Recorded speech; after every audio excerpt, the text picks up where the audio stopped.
A poor single black mother with twins baby enters a jeweler's store to sell her necklace in order to buy milk for her sick babies. A billionaire CEO was in the same store to buy a Rolex. He immediately recognizes the necklace and unexpectedly surprises her beyond imagination. She clutched the necklace so tightly, the gold edges cut into her palm, her baby's fevered cries echoing in her memory as she whispered to the jeweler, "Please, it's all I have left." Behind her, a man in a $1,000 suit froze, his coffee cup slipping from his fingers as he stared at the emerald pendant. The same one his sister had worn the night she disappeared 23 years ago.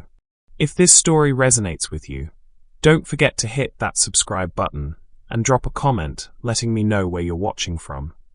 Because tomorrow, I'm bringing you another story just as interesting and unforgettable as this one. And trust me, you won't want to miss it. Now, let's continue. The November rain hammered against the windows of the cramped studio apartment on Cass Avenue. Each drop like a reminder that winter was coming and Keisha Williams had nowhere left to turn. She sat on the edge of her second-hand mattress, watching her 8-month-old twins, Zara and Malik, sleep fitfully in their shared crib. Their small bodies were too warm, their breathing too shallow, and the empty formula cans in the kitchenette mocked her with their silence. "Mama's gonna fix this," she whispered, her voice cracking as she brushed Zara's damp curls away from her fevered forehead. The pediatrician at the free clinic had been clear. The twins needed their medication, proper nutrition, and follow-up care. All things that cost money she didn't have. Keisha's fingers found the chain around her neck, the only thing of value she owned. The emerald pendant had belonged to her grandmother, then her mother, passed down through 3 generations of Williams women. It caught the grey morning light streaming through her window, casting tiny green reflections on the peeling wallpaper. Her mother's voice echoed in her memory. "This necklace survived slavery, segregation, and every hardship our family faced. It's our strength, baby girl." But strength wouldn't buy formula. 23 miles away in the gleaming heart of downtown Detroit, Vincent Alexander stepped out of his black Bentley onto the polished sidewalk of Renaissance Center. The November wind whipped his charcoal wool coat as he strode toward Cartwright and Associates' fine jewelry, his Italian leather shoes clicking against the wet pavement. At 35, he had built Alexander Industries from a small tech startup into a billion-dollar empire, but success had come at a price. Every relationship had crumbled under the weight of his ambition. His assistant, Patricia, hurried to match his pace, her heels tapping rapidly. "Your meeting with the Shanghai investors is at 2, Mr. Alexander. The Rolex selection should take no more than 15 minutes. Vincent nodded absently, his mind already calculating quarterly projections. He needed the watch for tonight's charity gala. Another performance where he'd write checks to ease his conscience while maintaining the proper distance from actual human suffering. The jewelry store's warmth enveloped him as he entered, the scent of leather and expensive cologne mixing with the subtle hum of classical music. "Mr. Alexander." Gerald Cartwright emerged from behind the mahogany counter, his smile practiced and wide. "I have the perfect selection waiting. The Submariner, the Daytona, and a limited edition piece that just arrived from Switzerland." As Gerald laid out the gleaming timepieces, Vincent's attention wandered to the store's other customers. A young woman in a faded purple winter coat stood at the far counter, her back rigid with tension. Her hair was pulled back in a neat bun despite the obvious wear in her clothes, and she clutched a small velvet pouch like it contained her entire world. "Please," her voice carried across the store, barely above a whisper. "I know it's not much to look at, but it's real gold. The emerald is genuine too. My grandmother had it appraised years ago." Vincent's hand froze over the Rolex display. Something in her tone, desperation wrapped in dignity, made him look up. The woman's shoulders shook slightly as she opened the pouch, revealing a necklace that caught the store's bright lights. "I just need enough for..." Her voice broke. "For my babies. They're sick and I can't."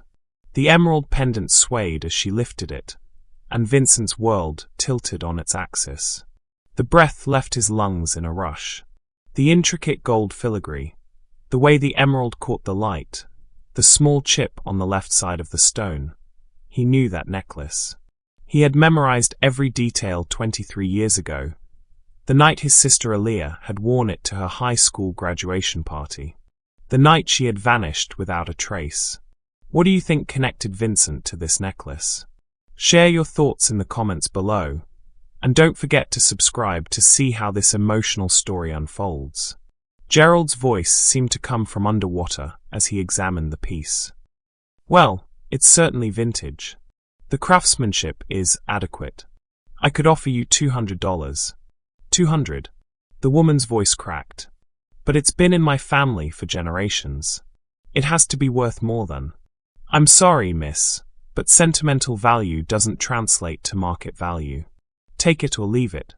Vincent watched the woman's face crumble, watched her fingers trace the emerald one last time.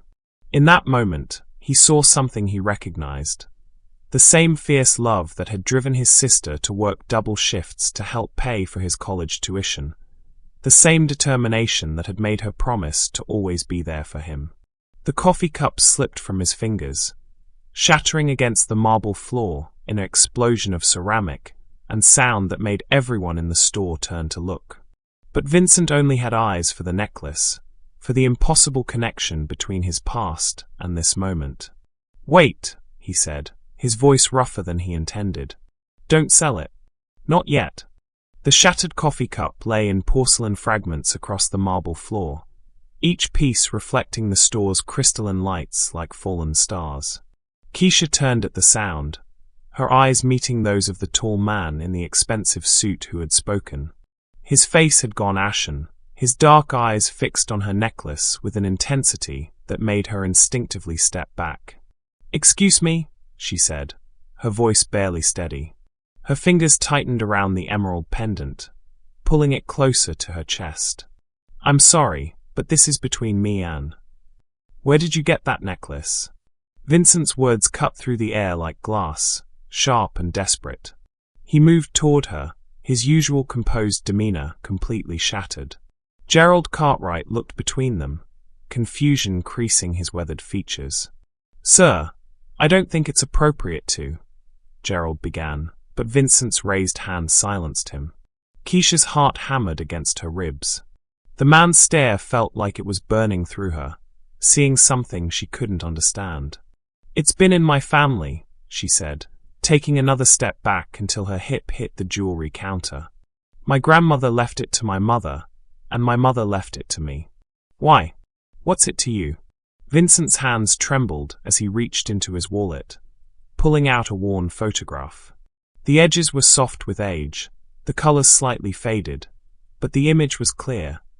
A young black woman with Vincent's same dark eyes, wearing the exact necklace that now hung around Keisha's neck. She was laughing in the photo, her head thrown back in joy, the emerald catching the flash of the camera. "Because," Vincent's voice cracked, "this necklace belonged to my sister." The world seemed to tilt. Keisha stared at the photograph, then at Vincent, then back at the photo. The woman in the picture couldn't have been more than 18, her face glowing with youth and possibility. But there was something familiar about her features, something that made Keisha's breath catch in her throat. "That's impossible," she whispered. "This necklace has been in the Williams family for 3 generations. My grandmother told me stories about how her grandmother wore it when she was freed from slavery. It's our history, Al." "Her name was Aaliyah," Vincent continued, his voice hollow. "Aaliyah Alexander. She was 17 when this picture was taken, 18 when she disappeared. She was wearing this necklace the night she vanished." The silence in the store was deafening.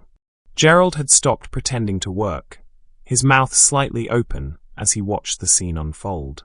Patricia stood frozen by the entrance, her phone forgotten in her hand. Keisha's mind raced. Williams had been her mother's maiden name, the name she'd kept even after her brief marriage to Keisha's father. But her mother had been secretive about her past, always changing the subject when Keisha asked about her family's history. "My mother never mentioned any Alexanders," she said, but her voice lacked conviction. Vincent stepped closer, his eyes never leaving the necklace. "What was your mother's name?" "Denise. Denise Williams." The words felt strange on her tongue, like speaking a foreign language. "When was she born?" 1986. "But I don't understand what this has to do with." Vincent's knees nearly gave out. The math was impossible to ignore. If Aaliyah had been 18 when she disappeared in 2001, and if she'd somehow survived, if she'd had a baby. "Tell me," he said, his voice barely a whisper, "did your mother ever mention Detroit? Did she ever talk about having a brother?" Keisha's hand flew to her throat. The memories came flooding back. Fragments of conversations she'd dismissed as childhood confusion. Her mother's tears whenever they passed the city limits sign entering Detroit. The way she'd flinch when strangers called her by her first name. The photograph hidden in her jewelry box of a young man in a graduation cap that she'd claimed was just a friend. She used to have nightmares, Keisha said slowly. She'd wake up screaming about leaving someone behind. I thought she was talking about my father leaving us." Vincent pulled out his phone with shaking hands, scrolling through his photos until he found what he was looking for. A family portrait from Christmas 2000, just months before Aaliyah disappeared. He was 17, awkward and grinning, his arm around a beautiful young woman who looked exactly like an older version of Keisha. "This is us," he said, holding out the phone. "Christmas morning, 2000. She made me promise to always look out for her, and I failed. I failed her completely." Keisha took the phone, her vision blurring as she stared at the image. The woman in the photo had her nose, her chin, her exact smile. But more than that, she had the same way of tilting her head when she was thinking, the same habit of tucking her hair behind her left ear. "Oh my God," she breathed. "Oh my God, that's my mother."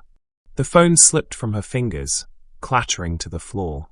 Vincent caught her as her knees buckled, his arms wrapping around her as 23 years of questions suddenly had answers. She was his niece. The babies waiting at home with fever and need were his blood, his family, the family he'd been searching for his entire adult life. "She's gone," Keisha sobbed against his chest. "She died 2 years ago. Cancer. She made me promise to keep the necklace, to pass it down to my children. She said it was all we had left of our family." Vincent held her tighter, his own tears falling freely now. "She was wrong," he whispered into her hair. "She was so wrong. You're not alone. You've never been alone." Gerald cleared his throat softly from behind the counter. "Perhaps," he said gently, "we should close the store for a few minutes. This seems like a conversation that needs privacy." Vincent nodded, not trusting his voice. Through the store's windows, Detroit continued its daily rhythm. Cars honking, people hurrying past with their heads down against the November wind. But inside Cartwright and Associates, time had stopped. Two lost souls had found each other in the most impossible way, connected by a piece of jewelry that had carried their family's love across decades of separation. "The babies," Keisha said suddenly, pulling back to look at him. "My twins, Zora and Malik. They're sick, and I can't afford their medication. That's why I came here. That's why I was going to sell." "We're going to take care of them," Vincent said firmly. "We're going to take care of everything. Your family, Keisha. You're my family."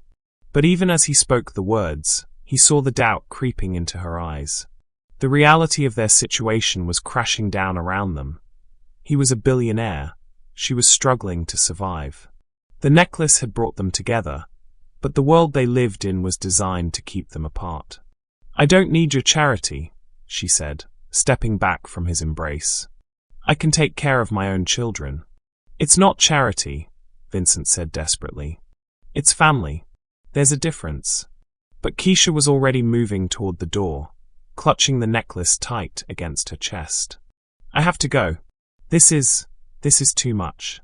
I can't." "Please," Vincent called after her. Please don't run. Not like she did. Keisha stopped at the door, her hand on the handle.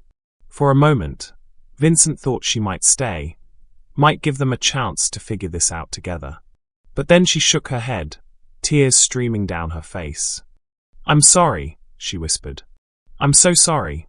And then she was gone, disappearing into the grey Detroit morning like his sister had 23 years before, leaving Vincent standing alone among the shattered pieces of his coffee cup, wondering if he'd just lost his family all over again. The 23 bus lurched through downtown Detroit traffic, its worn brakes squealing at every red light. Keisha pressed her forehead against the cold window, watching the city blur past through her tears. Her reflection stared back, hollow-eyed, desperate, clutching the emerald necklace like a lifeline. The other passengers avoided her gaze, lost in their own struggles, their own survival. This can't be real, she thought, replaying the scene at the jewelry store over and over. Men like him don't just appear out of nowhere claiming to be family. Men like him have agendas. Her phone buzzed with a text from her neighbor, Mrs. Rodriguez. "Babies are asking for mama. Zora's fever is getting worse. How did it go at the store?" Keisha's stomach clenched. She'd been gone for 3 hours, and she was returning home with nothing. No money, no answers, just more questions that felt too dangerous to explore. She typed back, "Coming home now. Thank you for watching them." The bus shuddered to a stop at Cass Avenue, and Keisha stepped into the biting November wind. Her apartment building loomed ahead, its red brick facade stained with decades of neglect. Children's voices echoed from the playground behind the building, a sound that usually brought her comfort, but now felt like mockery. Other kids were playing while hers were suffering. As she climbed the 3 flights of stairs, each step felt heavier than the last. She paused outside her door, listening to the muffled sounds of her babies crying inside. Mrs. Rodriguez's voice was soft but worried, trying to soothe them with Spanish lullabies that reminded Keisha of her own mother's gentle singing. "Keisha?" Mrs. Rodriguez opened the door before she could knock. The 60-year-old woman's face was creased with concern. "Mija, what happened? You look like you've seen a ghost." "More like I've seen my past," Keisha thought, but she forced a smile. "It's nothing, Mrs. Rodriguez. Just, the store didn't offer as much as I hoped. But you still have the necklace." Mrs. Rodriguez's eyes dropped to the emerald pendant. "You didn't sell it?" Keisha's hand flew to her throat. She'd forgotten she was still wearing it. I changed my mind. I couldn't do it." Mrs. Rodriguez studied her face carefully. "Sometimes the universe has other plans, Mija. Maybe there's another way." "The universe doesn't pay rent," Keisha wanted to say, but she kept the bitterness to herself. "How are they?" "Zora's fever broke about an hour ago, but she's still not eating. Malik has been fussy all morning. They need their mama." Keisha entered her apartment, the familiar scent of baby formula and cleaning products wrapping around her like a worn blanket. Zora and Malik lay in their crib, their small faces flushed with fever. The sight of them made her chest tighten with love and desperation. "Mama's here," she whispered, lifting Zora into her arms. The baby's skin was too warm, her breathing shallow. "Mama's here, baby girl." As Mrs. Rodriguez left with promises to check on them later, Keisha sank into her second-hand rocking chair, holding both babies close. The necklace pressed against her chest, a reminder of the impossible encounter that had shattered her morning. What if he was telling the truth? The thought crept in despite her resistance. What if my mother really was his sister? But accepting that truth meant accepting that her mother had lived with secrets, that the woman who'd raised her had been running from something, or someone.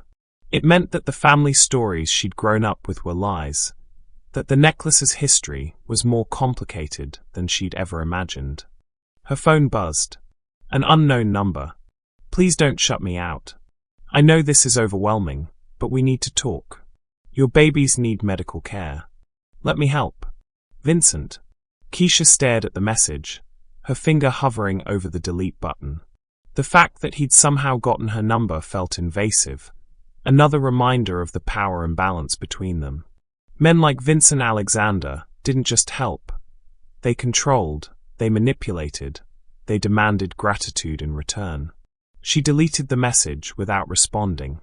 Meanwhile, across the city, Vincent sat in his corner office on the 42nd floor of the Renaissance Center, staring out at the Detroit River. The afternoon sun cast long shadows across his mahogany desk, but he barely noticed. His assistant had cancelled all his meetings, his phone had been buzzing with missed calls from investors, and his billion-dollar empire was running itself while he tried to process what had happened. "Mr. Alexander?" Patricia knocked softly on his door. "The Shanghai investors are still waiting for your call. Should I reschedule?" "Cancel it," Vincent said without turning around. "Cancel everything." "Sir, this deal is worth." "I said cancel it." His voice was sharper than intended, and Patricia stepped back slightly. "I'm sorry, Patricia. I need some time." When she left, Vincent pulled out his phone and called the one person who might understand.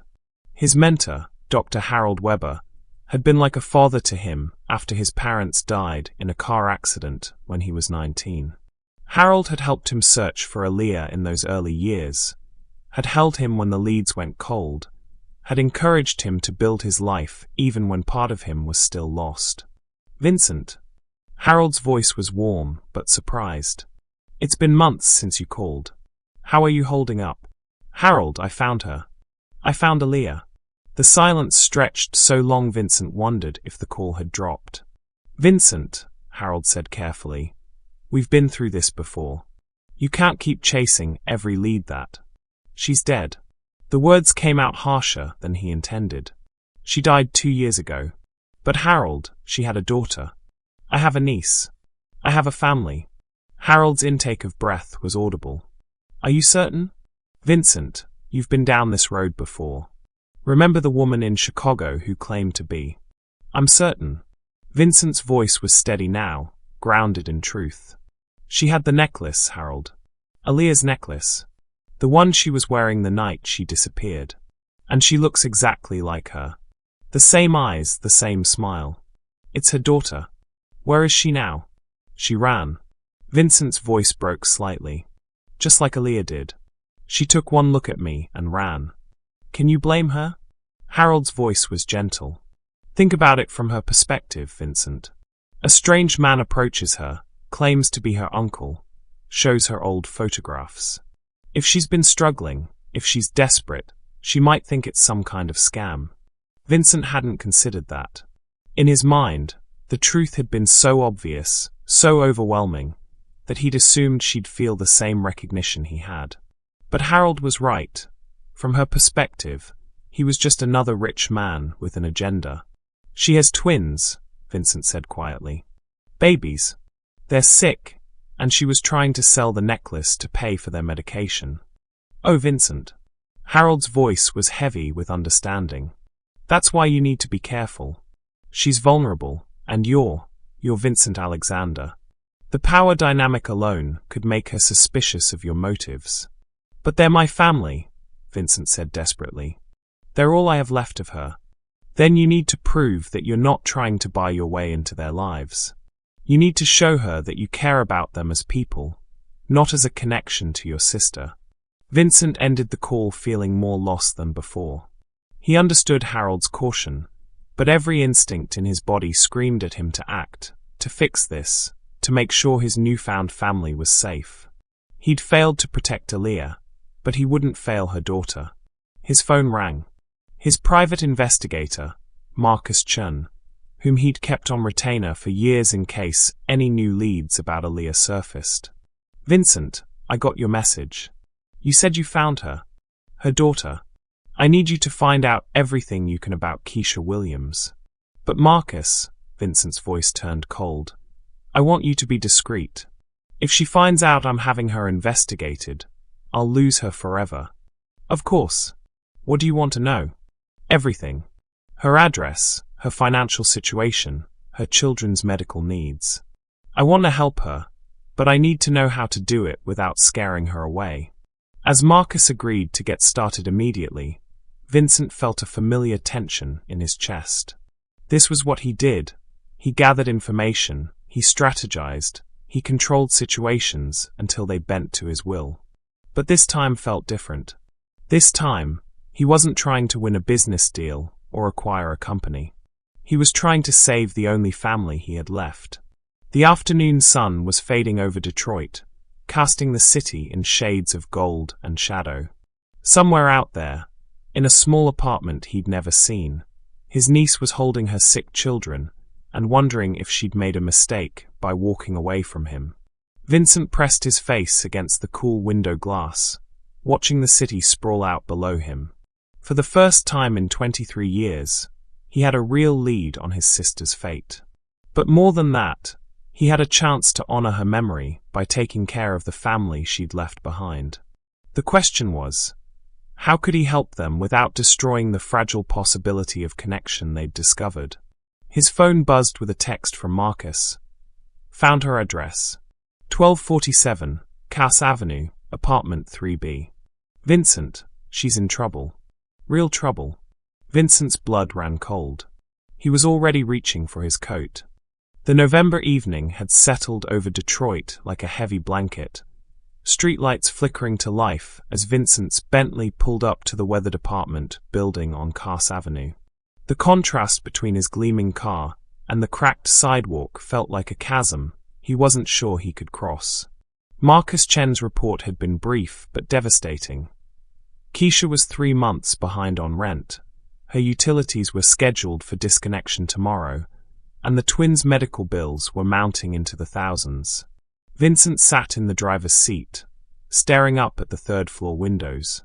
One showed a dim light, apartment 3B. His niece was up there, probably holding her babies, probably wondering how she was going to make it through another night. The weight of responsibility pressed down on his chest like a physical thing. His phone buzzed. A text from Patricia.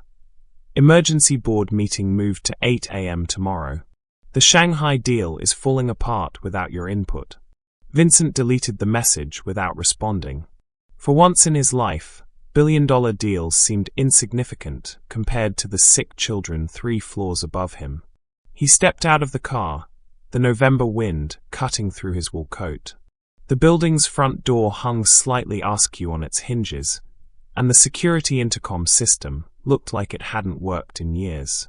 As he climbed the narrow stairs, the scent of cooking food and cleaning supplies mixed with something else. The underlying smell of poverty that no amount of dignity could completely mask. Apartment 3B's door was painted a faded green, with the number 3 hanging at an odd angle. Vincent raised his hand to knock, then hesitated. What if she called the police? What if she thought he was stalking her? What if? A baby's cry pierced the silence, high and desperate. Then another voice joined it, both twins wailing in harmony. Vincent's heart clenched as he heard Keisha's voice through the thin walls, exhausted and breaking. Sure, babies, please. Mama's trying. I promise I'm trying. He knocked gently. The crying stopped abruptly, replaced by an ominous silence. Keisha, he called softly. It's Vincent. Vincent Alexander. Please, I just want to talk. Go away. Her voice was muffled but firm. I told you, I don't need your help. I know you don't need it, Vincent said, pressing his palm against the door. But I need to give it. Please. 5 minutes. The silence stretched so long he wondered if she'd simply decided to ignore him. Then he heard the chain lock sliding, the deadbolt turning. The door opened just a crack, revealing one brown eye and a slice of her face. How did you get my address? She asked, suspicion heavy in her voice. Vincent's stomach dropped. He couldn't tell her about the private investigator, couldn't explain that he'd used his resources to invade her privacy. I asked around. Look, I know this seems. You asked around. Her voice was flat, dangerous. You mean you had me investigated? The accusation hung between them like a blade. Vincent opened his mouth to deny it, then closed it. She was too smart for lies, and she'd already been hurt by too many people who'd underestimated her intelligence. "Yes," he said quietly. "I had you investigated. And I know that was wrong, but Keisha, you have to understand." "I don't have to understand anything."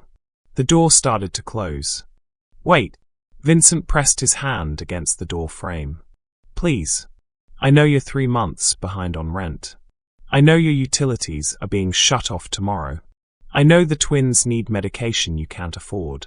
I know you're scared, and I know you don't trust me, but those babies are crying, and I can't just walk away." The door stopped closing. Through the crack, he could see her face more clearly now, exhausted, defiant, but also desperate. Behind her, the twins' cries had started again, weaker now but persistent. "What do you want from me?" she asked, and the defeat in her voice nearly broke him. "I want to help my family," Vincent said simply. "I want to do what I couldn't do for your mother." Keisha studied his face for a long moment, then stepped back and opened the door wider. "5 minutes," she said. "Then you leave." Vincent stepped into the small apartment, and the reality of her situation hit him like a physical blow. The studio was clean but sparse, with mismatched furniture and walls that needed painting. The twins lay in a crib that had seen better days, their small faces flushed with fever. A stack of unpaid bills sat on the kitchen counter next to an empty formula container. But despite the poverty, despite the obvious struggle, there was love in every corner of the space. Hand-drawn pictures were taped to the refrigerator, a mobile made from colorful paper cranes hung over the crib, and soft jazz music played from an old radio. Keisha had created a home with nothing but determination and heart. "They're beautiful," Vincent said, moving toward the crib. Zora and Malik looked up at him with eyes that were unmistakably Alexander eyes. The same dark brown that had belonged to his sister, the same long lashes that had made Aaliyah the envy of every girl in their high school. "Don't," Keisha said sharply, stepping between him and the babies. "Don't you dare look at them like they're some kind of prize you can claim." Vincent stepped back, hands raised. "I'm not trying to claim anything. I'm trying to help." "Help how?" "By throwing money at us? By making us your charity case." Keisha's voice was rising, and the babies began to cry again. "I've been taking care of them just fine without you." "Have you?" The words came out harsher than Vincent intended. "Because from where I'm standing, it looks like you're drowning." The moment the words left his mouth, he regretted them. Keisha's face crumpled, and she sank into the rocking chair, pulling both babies into her arms. Her shoulders shook with silent tears. "I'm sorry," Vincent said quickly. "I didn't mean." "Yes, you did." Keisha's voice was barely a whisper. "And you're right. I am drowning. Every day I wake up and wonder if this is the day I finally go under. But they're my babies, and I'll figure it out. I always figure it out." Vincent knelt beside the chair, careful not to get too close. "You shouldn't have to figure it out alone. Family doesn't work that way." "We're not family," Keisha said, but her voice lacked conviction. "We're strangers who happen to share DNA." "Are we?" Vincent pulled out his phone, scrolling to a video he'd cherished for years. "Look at this." The video showed Aaliyah at 17, dancing in their childhood living room to an old R&B song. She was laughing, spinning in circles, her movements full of joy and life. Vincent's younger voice could be heard behind the camera, teasing her about her terrible moves. "She did the same thing you just did," Vincent said softly. "When she was upset, when she was overwhelmed, she'd pull me into her arms and rock me until we both felt better. She'd hum jazz songs just like the ones playing on your radio." Keisha watched the video, her eyes widening. "She looked so happy." She was. She was the happiest person I knew, right up until the night she disappeared. Vincent's voice caught. "I've spent 23 years wondering what happened to her, wondering if I could have saved her. And now I have a chance to save the people she loved most." "You can't save us," Keisha said, but she was still watching the video. "You can't just swoop in and fix everything with your money and your connections." "Maybe not," Vincent admitted. But I can try.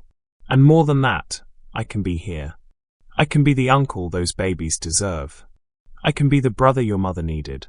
A knock at the door interrupted them. Keisha, Mija? Mrs. Rodriguez's voice was concerned. I heard raised voices. Is everything okay? Keisha looked at Vincent, then at the door. It's my neighbor. She looks out for us. Let her in, Vincent said. I don't want you to feel like you have to hide anything. Keisha opened the door, and Mrs. Rodriguez's eyes immediately went to Vincent, taking in his expensive suit and the obvious tension in the room. Who is this? She asked, her protective instincts clearly activated. This is. Keisha hesitated. This is Vincent Alexander. He says he's my uncle. Mrs. Rodriguez's eyebrows rose. Your uncle? The one your mother used to have nightmares about. Vincent's head snapped up. She had nightmares about me? Not about you, Mrs. Rodriguez said gently. About leaving you. She used to cry in her sleep, saying she was sorry for leaving her little brother. Keisha, I told you your mother was running from something painful, not something dangerous. The pieces clicked into place. Aaliyah hadn't been running from Vincent. She'd been running from the pain of their parents' death, from the responsibility of raising a teenage brother when she was barely an adult herself. She'd been 17 when their parents died, 18 when she disappeared. She'd been a child trying to raise another child. She was scared, Vincent said, understanding flooding through him. She was scared she couldn't take care of me. She was pregnant, Mrs. Rodriguez said quietly. She told me once that she got pregnant young and scared, and she ran because she thought she was failing everyone she loved. Vincent's legs gave out, and he sank into the second-hand couch. I spent 23 years thinking she ran away from me. I thought I'd failed her. You both failed each other, Mrs. Rodriguez said with the gentle wisdom of someone who'd lived through enough heartbreak to understand forgiveness. But babies don't care about the past. They care about the present. As if on cue, Malik began to cry again, his small body shaking with fever. Keisha tried to soothe him, but he wouldn't settle. He needs his medicine, she said desperately. His fever's getting worse. Vincent stood up, pulling out his phone. I'm calling my doctor. Dr. Sarah Martinez. She's the best pediatrician in the city. She makes house calls for emergencies. I can't afford. You're not paying for it, Vincent said firmly. I am. And before you argue, think about them. Think about what they need right now. Keisha looked down at her babies, then back at Vincent. For the first time since he'd walked into her life, she seemed to really see him. Not as a threat or a stranger, but as a man who was just as lost and scared as she was. Okay, she whispered. Okay. Vincent made the call, his voice steady and authoritative as he explained the situation to Dr. Martinez. Within minutes, she'd agreed to come immediately, bringing whatever medications the babies might need. She'll be here in 20 minutes, Vincent said, ending the call. Thank you, Keisha said, and the words seemed to cost her something. I know I haven't been. I know I've been difficult. You've been protective, Vincent corrected. You've been a good mother. Mrs. Rodriguez smiled and squeezed Keisha's shoulder. I'll let you two talk. But Mija, maybe it's time to stop running from help when it comes looking for you. As she left, Vincent and Keisha sat in comfortable silence for the first time since they'd met. The babies had quieted, sensing perhaps that help was coming. The apartment's small space felt less like a prison and more like a sanctuary. Tell me about her, Keisha said finally. Tell me about my mother when she was young. Vincent smiled, pulling out his phone to show her more photos. She was stubborn just like you. And she was brave just like you. And she loved harder than anyone I've ever known. Just like me. Just like you. Outside, Dr. Martinez's car pulled up to the curb. Help was arriving, and for the first time in months, Keisha felt like she might not have to face tomorrow alone. Dr. Sarah Martinez's gentle hands worked with practiced efficiency as she examined the twins, her stethoscope moving across their small chests while she murmured soft reassurances. The fever had broken in both babies after the medication she'd administered, and color was slowly returning to their faces. Vincent watched from the corner of the room, his heart still racing from the terror of seeing his nephew and niece so sick. "They're going to be fine," Dr. Martinez said, packing her medical bag. "It's just a respiratory infection, common in babies their age, especially with the weather changing. The antibiotics will clear it up in a few days." She handed Keisha a small pharmacy bag. "This should last the full course of treatment, and I've included some vitamins and formula samples as well." Keisha's eyes filled with tears. "How much do I owe you?" "Nothing," Dr. Martinez said firmly, glancing at Vincent. "This one's already taken care of everything, including follow-up visits if needed." After the doctor left, the apartment felt different. Lighter somehow, as if the immediate crisis had cleared the air between them. Vincent sat on the edge of the couch, while Keisha settled into her rocking chair with Malik, who was finally sleeping peacefully. Zora lay in the crib, her breathing steady and normal. "I need to know what happened to her," Keisha said quietly. "I need to know why my mother ran, why she changed her name, why she never told me about you." Vincent pulled out his phone, scrolling through the photos until he found the one he'd been avoiding. A family portrait from 1998, 3 years before everything fell apart. He, Aaliyah, and their parents stood in front of their childhood home in Palmer Park, everyone smiling, everyone unaware of the tragedy that was coming. "We were happy once," he said, showing her the photo.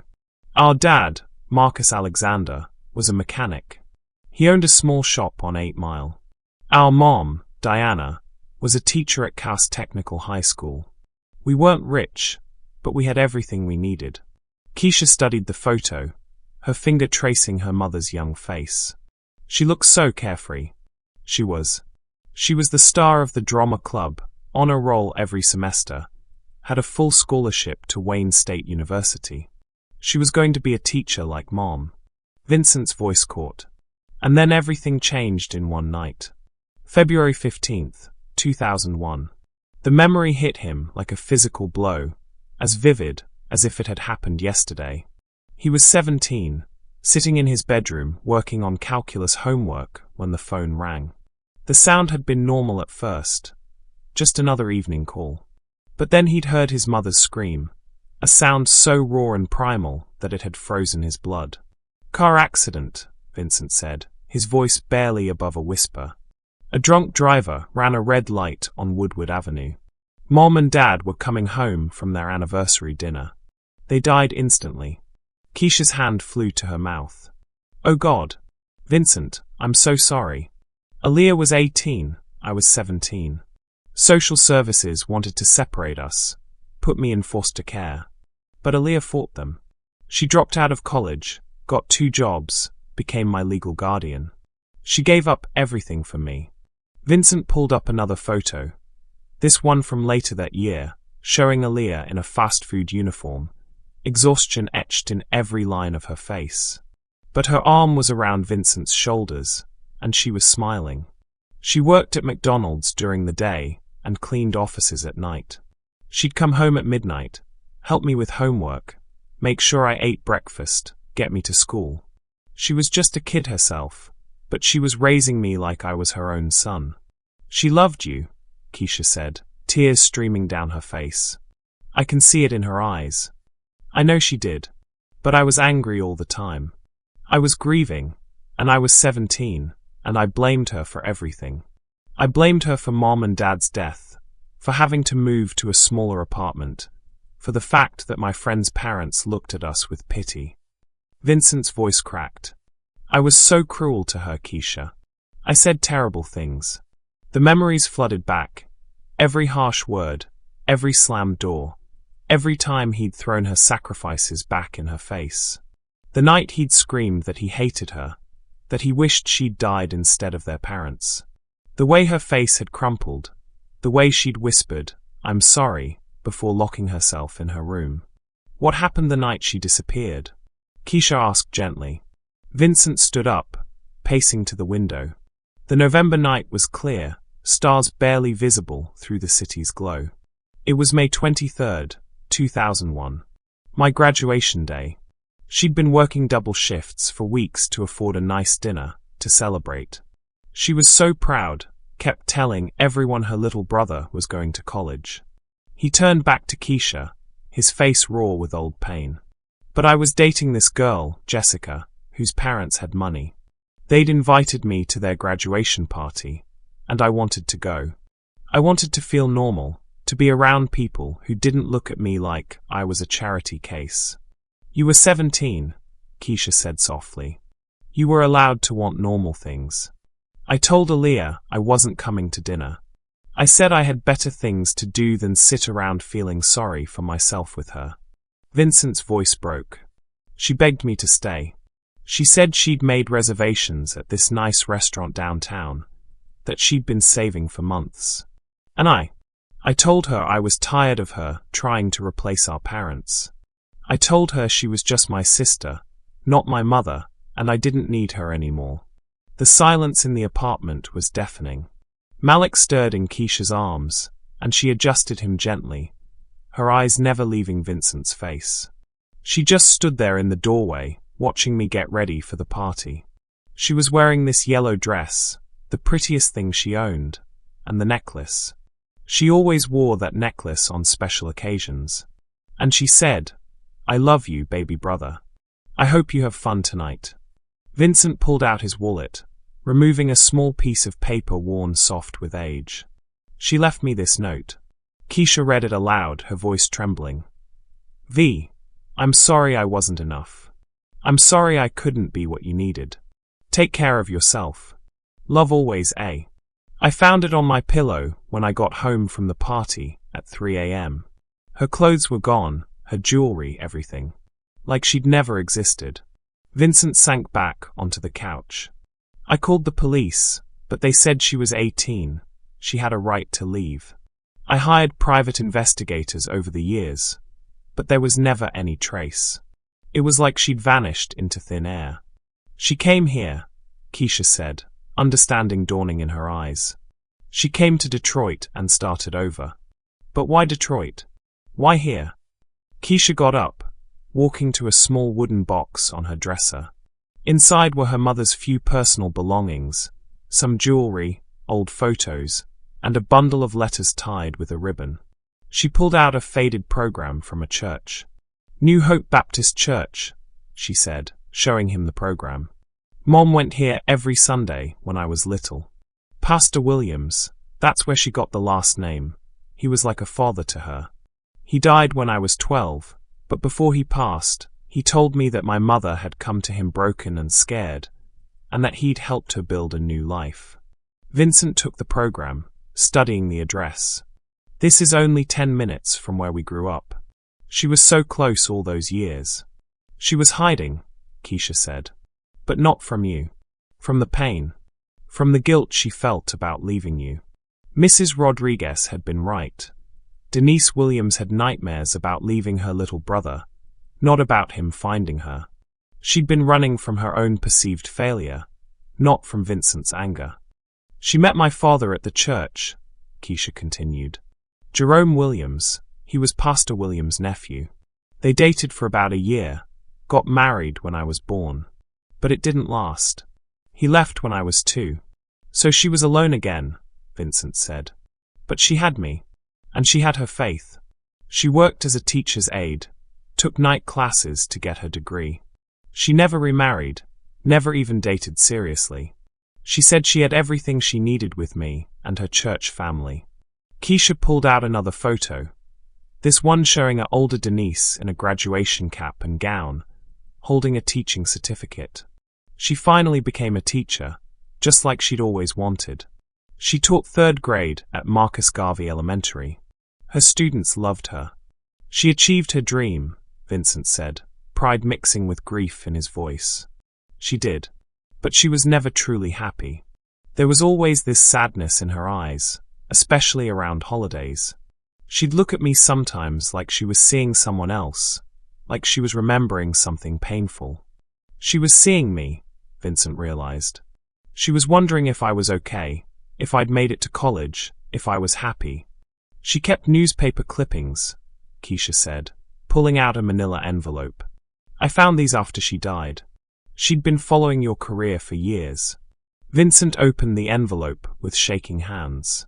Inside were dozens of articles about Alexander Industries, about his business success, about his philanthropic work. Some were yellowed with age, dating back to his early days as an entrepreneur. In the margins, Aaliyah had written notes. So proud of my baby brother. He did it. He became everything I knew he could be. She was proud of you, Keisha said through her tears. She followed every success, every achievement. She never stopped loving you. Vincent broke down completely, 23 years of grief and regret pouring out of him. Keisha moved to sit beside him, still holding Malik, her free hand reaching out to touch his shoulder. She wanted to come back, she said softly. After I was born, she talked about it constantly. She'd say, maybe when Keisha's older, we'll go visit Uncle Vincent. But as time went on, she convinced herself that you were better off without her. She thought she'd ruined your life by leaving. She saved my life by leaving, Vincent said. I was so angry, so bitter. If she'd stayed, I would have destroyed us both. Her leaving forced me to grow up, to take responsibility for myself. She knew that, Keisha said. In her heart she knew. That's why she kept the necklace. She said it was proof that love could survive anything, even separation. Vincent looked at the emerald pendant around Keisha's neck, understanding its significance for the first time. It wasn't just a family heirloom. It was a beacon of hope, a promise that love could endure across time and distance. She talked about you all the time, Keisha continued. She'd tell me stories about how smart you were, how you could fix anything, how you always stood up for the underdog. She said you had the biggest heart of anyone she'd ever known. I spent 23 years thinking she'd left because I wasn't worth staying for, Vincent said. I built my whole life around proving I was worthy of love. You were always worthy, Keisha said firmly. And she knew that. That's why she could let go, because she knew you were strong enough to make it without her. They sat in comfortable silence, the weight of revealed truth settling between them. Outside, Detroit hummed with late-night activity, but inside the small apartment, two wounded souls were finally beginning to heal. I want to tell you about her last days, Keisha said eventually. When she was dying, she made me promise to find you if anything ever happened to me.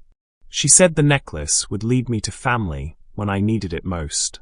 She was right, Vincent said. It did. There's something else, Keisha said, reaching into the wooden box again. She left you something. She pulled out a small wrapped package, the paper yellowed with age. Vincent's name was written on it in Aaliyah's careful handwriting. She wrapped this 23 years ago, Keisha said. She said if you ever found us, I should give it to you. Vincent opened the package with trembling hands. Inside was a pocket watch. Their father's watch, the one he'd carried every day until his death. Engraved on the back were the words, "To V, time heals all wounds. Love always, eh?" She wanted you to have it, Keisha said. She said Dad would want you to carry it. Vincent clutched the watch to his chest, feeling the weight of his father's memory, his sister's love, and the promise of a future he'd never dared to hope for. We're not strangers, he said, looking at Keisha and the sleeping babies. We're family. We've always been family. Yes, Keisha said, smiling through her tears. We have. What family secrets do you think still need to be revealed? Share your thoughts in the comments, and don't forget to subscribe. The morning sun streamed through the apartment's small windows, casting golden rectangles across the worn carpet. Vincent had spent the night on Keisha's couch, unable to bear the thought of leaving his newfound family again. He woke to the sound of soft humming, a melody he recognized from their childhood, one their mother used to sing while making breakfast. Keisha stood at the tiny stove, wearing a bright turquoise robe, gently swaying Zara in one arm while stirring scrambled eggs with the other. The baby's fever had completely broken, and she was alert and curious, her dark eyes, Vincent's eyes, tracking the movement of the wooden spoon. "That song," Vincent said, his voice thick with sleep and emotion. "Mom used to sing that." Keisha smiled, not turning around. "I know. She taught it to me when I was little. Said it was an old family song, passed down through generations." She glanced over her shoulder. "Coffee's ready. I hope you don't mind it strong. It's the only way I can function on 3 hours of sleep." Vincent poured himself a cup from the chipped ceramic pot, inhaling the rich aroma. "Strong is perfect. Thank you." The domestic scene felt surreal. He'd spent the last 15 years waking up alone in his penthouse apartment, eating breakfast prepared by his housekeeper while reading financial reports. But here, in this cramped space with mismatched furniture and peeling paint, he felt more at home than he had in decades. "Here, let me," Vincent said, reaching for Zora. The baby went to him easily, her tiny fist immediately grabbing for his shirt collar. "Good morning, beautiful girl. You're feeling better, aren't you?" Keisha watched them together, her heart swelling at the sight of her daughter safe in her uncle's arms. "She likes you. She's usually shy with strangers." "We're not strangers," Vincent said, making silly faces at Zora until she giggled. "We're family. She knows that, don't you, sweetheart?" Malik stirred in his bouncy seat, and Keisha quickly moved to check on him. His fever was gone too, and he was reaching for his favorite stuffed elephant, a worn grey toy that had seen better days. "That's Mr. Peanuts," Keisha explained, noticing Vincent's curious look. "I found him at a thrift store when the twins were born. He's been Malik's security blanket ever since." "Mr. Peanuts," Vincent repeated, crouching down to shake the elephant's trunk. "Nice to meet you, sir. I'm Uncle Vincent." The formality made Keisha laugh, a real laugh, not the polite chuckle she'd given him yesterday. "Uncle Vincent. That sounds weird, doesn't it? But good weird." "The best kind of weird," Vincent agreed. He stood up, still holding Zora. "Keisha, I want to talk to you about something, but I need you to hear me out completely before you say no." Her smile faded slightly. "What is it?" "I want to help. Not just with the medical bills or the immediate stuff, but really help. I want to be part of your lives, part of the twins' lives. I want to be the uncle I should have been from the beginning." Keisha busied herself with plating the eggs, her movements suddenly stiff. "Vincent, I appreciate everything you've done, but I can't just become your charity project. I've been taking care of myself and my children just fine." "Have you?" Vincent asked gently. "Keisha, you were about to sell your mother's necklace to pay for medicine. You're living in an apartment with a leaking ceiling and a broken heater. You work 2 jobs and still can't afford childcare. That's not fine, that's survival." "Survival is what I know," Keisha said, her voice defensive. "I've been doing it my whole life. I don't need." "You don't need me," Vincent interrupted. "I know that. You're strong, you're capable, you're an incredible mother. But need isn't the same as want. And I need you to want me in your life, because I can't lose my family again." The vulnerability in his voice stopped her protests. She turned to face him, seeing the fear in his eyes. The same fear she'd carried her whole life, the terror of being left alone. "I'm not going anywhere," she said softly. "But I can't let you just fix everything. I need to contribute. I need to feel like I'm earning my place in this family."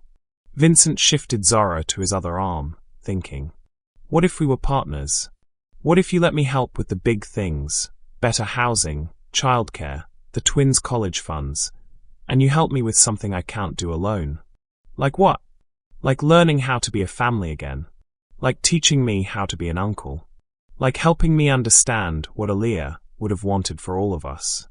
Keisha studied his face, seeing the sincerity there. Partners. Partners. Equal partners. I provide the resources, you provide the guidance. We both learn as we go. She extended her hand, and he shook it solemnly. Deal. But I have conditions. Name them. First, no more surprise house calls from private doctors. We find a regular pediatrician and keep normal appointments like normal people. Agreed. Second, I keep working. Maybe not 2 jobs, but I'm not becoming a kept woman. I need purpose beyond just being a mother. Absolutely. What do you want to do? Keisha hesitated. I've always wanted to go back to school. Finish my degree in early childhood education.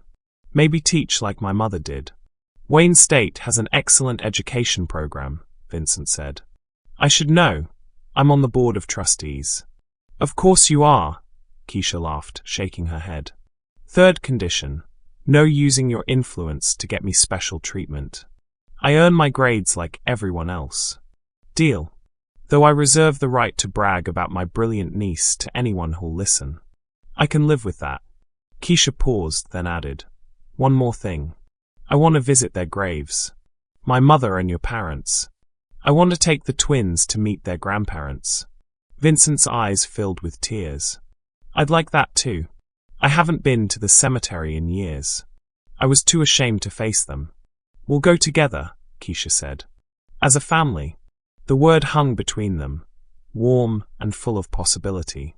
Vincent looked around the small apartment, at the mismatched furniture, the cheerful artwork Keisha had created to make the place feel like home, the photos of Aaliyah scattered on every surface.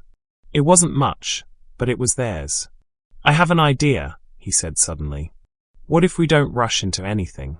What if we take our time, get to know each other properly before making any big changes? What do you mean? I mean, what if I spent time here regularly?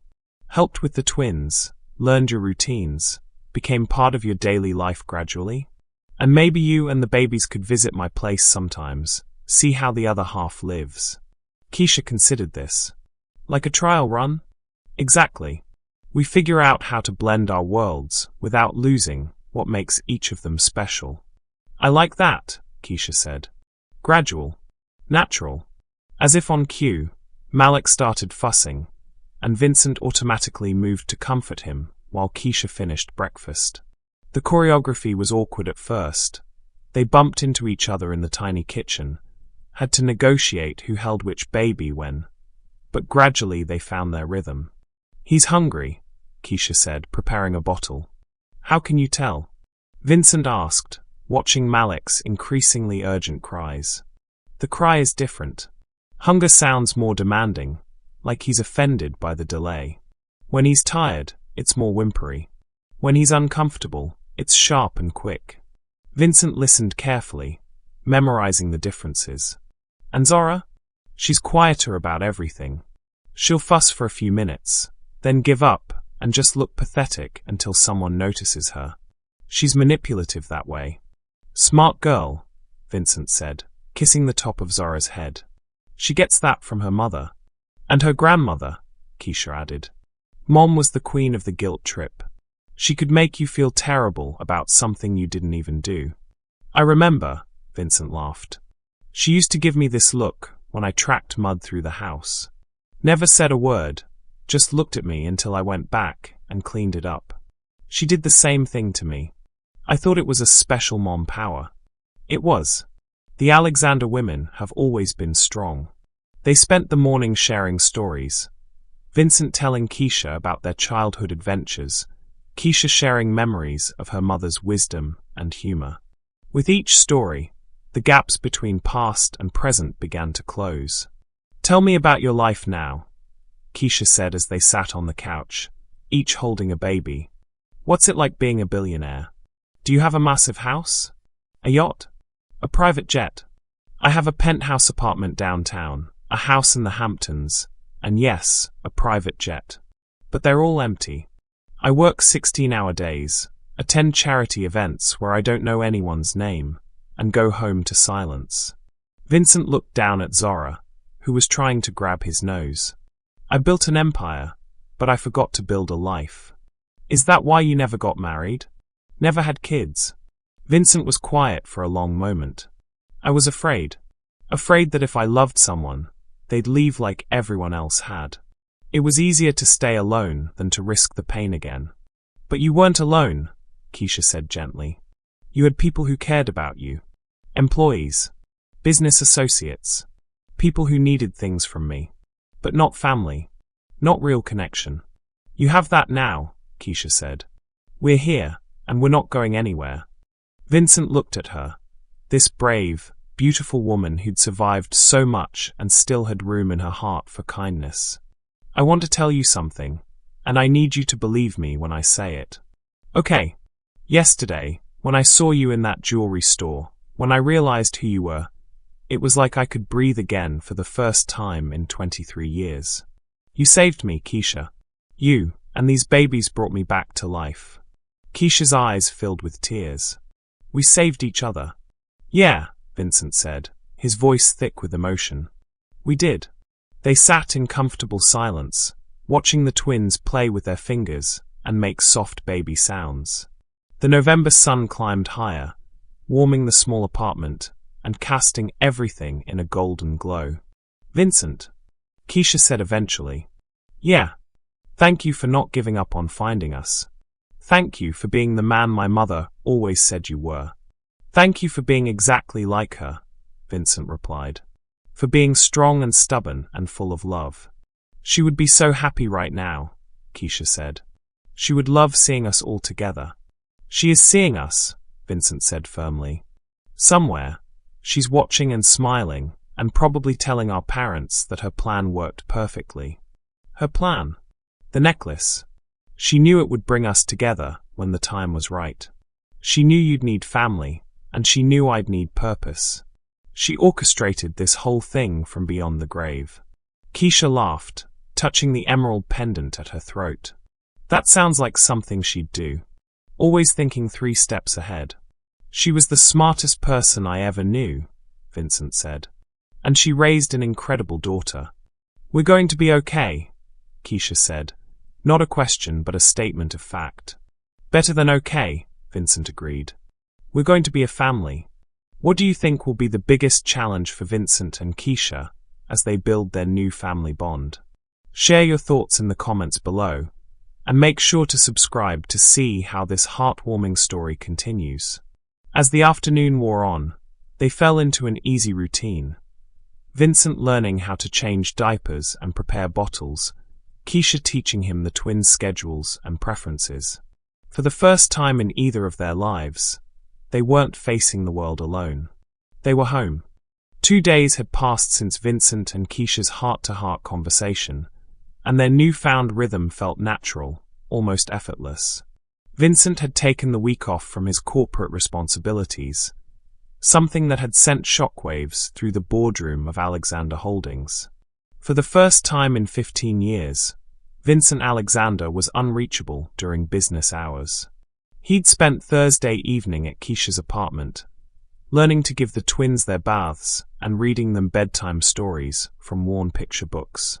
The domesticity felt foreign yet comforting, like wearing clothes that had been tailored specifically for him after years of ill-fitting suits. But Friday morning brought reality crashing back. Vincent sat in his corner office on the 47th floor of the Renaissance Center, watching the Detroit River flow below while his assistant, Patricia, briefed him on the week's missed opportunities. The mahogany desk was covered with contracts requiring his signature, investment reports demanding his attention, and a stack of pink message slips from increasingly frustrated business partners. Mr. Alexander, Patricia said, her voice tight with barely concealed concern, Henderson Industries is threatening to pull out of the merger if you don't personally attend Monday's board meeting. They're questioning your commitment to the deal. Vincent barely looked up from the photo on his desk. A picture Keisha had taken yesterday of him and the twins, all 3 of them covered in strained carrots from Malik's disastrous first attempt at solid food. Tell Henderson I'll be there. And the Rothschild Foundation Gala tomorrow night? You're supposed to deliver the keynote speech. They're honoring your philanthropic contributions. Cancel it. Patricia's eyebrows shot up. Sir, you can't cancel. The invitations went out months ago. There are 300 of Detroit's most influential people expecting. I said cancel it. Vincent's voice carried an edge that made Patricia step back. Reschedule for next month. Mr. Alexander, forgive me, but this behavior is highly unusual. The board members have been calling all week. They're concerned about your absence. Vincent finally looked up, his eyes cold in a way Patricia hadn't seen since the early days of his career. My personal life is none of the board's concern. Of course not, sir. But there are rumors circulating. People are saying you've been seen in less affluent neighborhoods, that you've been. Patricia struggled for the right words. Associating with people outside your usual social circle. The temperature in the room seemed to drop 10 degrees. Associating. I'm just repeating what I've heard, sir. There's talk that you've been visiting housing projects, that you've been seen with a young woman and 2 infants. People are wondering if this is some kind of publicity stunt for your charitable foundation. Vincent stood slowly, his hands pressed flat against the desk. Get out! Sir, I didn't mean. Get out! Now! Patricia hurried from the office, leaving Vincent alone with his thoughts and the view of the city below. The same city where his sister struggled to survive while he built monuments to his own success. His phone buzzed. A text from Keisha. Twins are napping. Perfect time for your first diaper-changing lesson when you get here. The simple message should have made him smile. Instead, it filled him with dread. What was he doing? Playing house with a woman and children he'd known for 3 days? Pretending he could be part of their world when his own world was falling apart? Another buzz. This time from his lawyer. Vincent, we need to discuss the Henderson merger.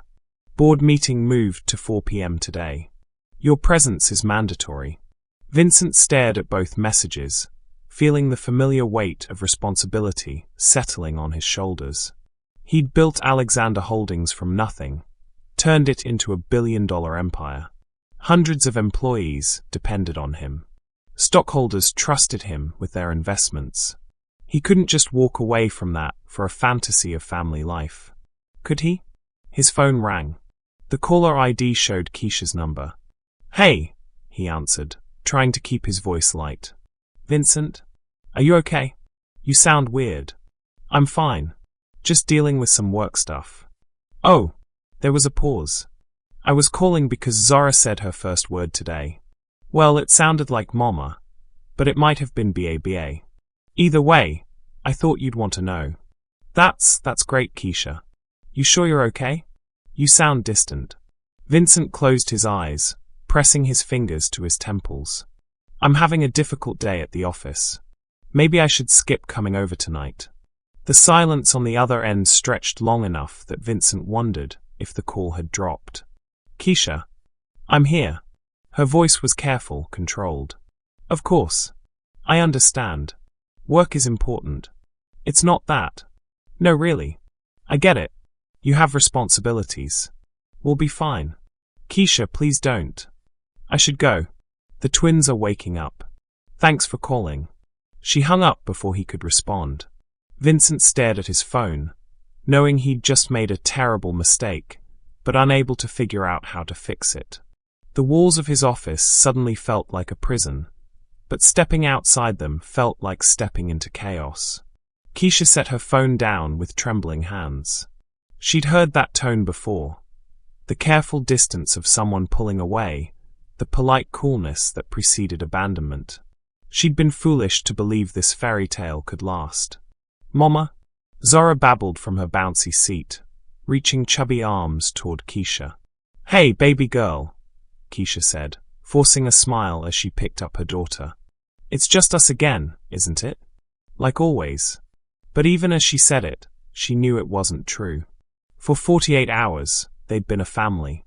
Vincent had been Uncle Vincent, changing diapers and singing lullabies and making silly faces until the twins giggled. He'd been present, engaged, genuinely happy. Now he was pulling away, and Keisha felt the familiar sting of rejection that had followed her through childhood foster homes and failed relationships. She'd let herself believe she was worth staying for, but people like her didn't get fairy tale endings. She carried Zora to the window, looking out at the grey November sky. Maybe it's better this way, baby. We don't need anyone else. We've been doing fine on our own. But fine wasn't the same as happy. And for 2 days, she'd been happy.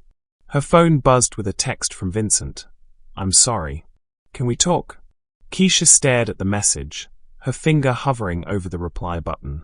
Part of her wanted to text back, to give him another chance to explain. But a bigger part, the part that had learned early that hope was dangerous, wanted to delete his number and pretend the last 3 days had never happened. She set the phone aside without responding. The simple message should have made him smile. Instead, it filled him with dread. What was he doing? Playing house with a woman and children he'd known for 3 days? Pretending he could be part of their world when his own world was falling apart? Another buzz. This time from his lawyer. "Vincent, we need to discuss the Henderson merger. Board meeting moved to 4 p.m. today. Your presence is mandatory." Vincent stared at both messages, feeling the familiar weight of responsibility settling on his shoulders. He'd built Alexander Holdings from nothing, turned it into a billion-dollar empire. Hundreds of employees depended on him. Stockholders trusted him with their investments. He couldn't just walk away from that for a fantasy of family life. Could he? His phone rang. The caller ID showed Keisha's number. "Hey," he answered, trying to keep his voice light. "Vincent? Are you okay? You sound weird." "I'm fine. Just dealing with some work stuff." "Oh." There was a pause. "I was calling because Zara said her first word today. Well, it sounded like mama, but it might have been BABA. Either way, I thought you'd want to know." That's great, Keisha. You sure you're okay? You sound distant." Vincent closed his eyes, pressing his fingers to his temples. "I'm having a difficult day at the office. Maybe I should skip coming over tonight." The silence on the other end stretched long enough that Vincent wondered if the call had dropped. "Keisha, I'm here." Her voice was careful, controlled. "Of course. I understand. Work is important. It's not that. No, really. I get it. You have responsibilities. We'll be fine." "Keisha, please don't. I should go. The twins are waking up. Thanks for calling." She hung up before he could respond. Vincent stared at his phone, knowing he'd just made a terrible mistake, but unable to figure out how to fix it. The walls of his office suddenly felt like a prison, but stepping outside them felt like stepping into chaos. Keisha set her phone down with trembling hands. She'd heard that tone before. The careful distance of someone pulling away, the polite coolness that preceded abandonment. She'd been foolish to believe this fairy tale could last. "Mama?" Zara babbled from her bouncy seat, reaching chubby arms toward Keisha. "Hey, baby girl," Keisha said, forcing a smile as she picked up her daughter. "It's just us again, isn't it? Like always." But even as she said it, she knew it wasn't true. For 48 hours, they'd been a family. Vincent had been Uncle Vincent, changing diapers and singing lullabies and making silly faces until the twins giggled. He'd been present, engaged, genuinely happy. Now he was pulling away, and Keisha felt the familiar sting of rejection that had followed her through childhood foster homes and failed relationships. She'd let herself believe she was worth staying for, but people like her didn't get fairy tale endings. She carried Zara to the window, looking out at the grey November sky. "Maybe it's better this way, baby. We don't need anyone else. We've been doing fine on our own." But fine wasn't the same as happy. And for 2 days, she'd been happy. Her phone buzzed with a text from Vincent. "I'm sorry. Can we talk?" Keisha stared at the message, her finger hovering over the reply button. Part of her wanted to text back, to give him another chance to explain. But a bigger part, the part that had learned early that hope was dangerous, wanted to delete his number and pretend the last 3 days had never happened. She set the phone aside without responding. The boardroom was filled with tension thick enough to cut. 12 men and women in expensive suits sat around the polished conference table, their faces masks of professional concern. Vincent sat at the head of the table, his usual commanding presence notably absent. "Vincent," said Harrison Webb, the company's chief operating officer, We need to address the elephant in the room. Your behavior this week has been concerning. My behavior? Vincent's voice was dangerously quiet. Missing meetings, cancelling appearances, being unreachable for days at a time. This isn't like you. Maybe it's exactly like me, Vincent said. Maybe I'm tired of being available 24 hours a day for a company that will function perfectly well without me hovering over every decision. The board members exchanged glances. Margaret Forster, the longest-serving board member, leaned forward. Vincent, we're worried about you. There are rumors that you've been involved with some questionable people. Questionable people? Vincent's tone could have frozen the Detroit River. A single mother from the projects. 2 illegitimate children. People are saying you're having some kind of breakdown, that you're making poor decisions that could reflect badly on the company. Vincent stood so abruptly that his chair rolled backward and hit the wall. Those questionable people are my family. Your family? Harrison's eyebrows shot up. Vincent, you don't have any family. That's what makes you so effective as a CEO. No distractions, no divided loyalties. I have a niece and 2 grandnieces, Vincent said, his voice shaking with fury. The daughter of my sister, who died while I was too busy building this empire to even know she existed. The room fell silent. Margaret cleared her throat. Vincent, I understand you're going through something difficult, but you can't let personal issues affect your professional judgment. The Henderson merger alone is worth $2 billion. You can't jeopardize that for some family drama. Family drama? Vincent repeated, his voice rising. My sister died alone and poor while I was sitting in boardrooms like this one, counting money and pretending it mattered. Her daughter has been struggling to survive while I've been buying art and attending galas. That's not drama, that's tragedy. And it's unfortunate, Harrison said carefully, but it's not the company's responsibility. You can set up a trust fund, make a donation to charity in your sister's name. Handle it quietly and professionally. Handle it quietly, Vincent repeated. You want me to throw money at my family and pretend they don't exist, so I can focus on making more money. We want you to be the CEO we hired, Margaret said firmly. The man who built this company from nothing, who never let personal feelings interfere with business decisions. That's who you are, Vincent. Don't let guilt make you into someone you're not. Vincent looked around the table at these people he'd worked with for years, people he'd considered friends. They were staring at him with the same expression he'd seen on Patricia's face earlier. Concern mixed with fear that he was losing his edge, becoming soft. You're right, he said quietly. I am the CEO you hired. Cold, calculating, emotionally detached. Someone who can make difficult decisions without letting feelings get in the way. Exactly, Harrison said, relief evident in his voice. So you'll refocus on the company? The Henderson merger? Vincent nodded slowly. I'll handle it. All of it. The professional way. As the meeting continued, Vincent found himself making the same decision he'd made 23 years ago when his parents died. He would bury his feelings, lock away his heart, and focus on what he did best, building wealth and maintaining control. It was easier than risking more pain. Keisha sat on her couch, mechanically feeding Malik his bottle, while Zara slept in her lap. The apartment felt different now, smaller, quieter, emptier. She'd grown accustomed to Vincent's presence in just 2 days, and his absence left a void that seemed to echo. Her phone had been buzzing all evening with texts from Vincent, each one more desperate than the last. Please let me explain. I made a mistake. Can we talk? I don't want to lose you. Any of you. Keisha, please. I'm sorry. She'd read each one and deleted it without responding. She'd been down this road before.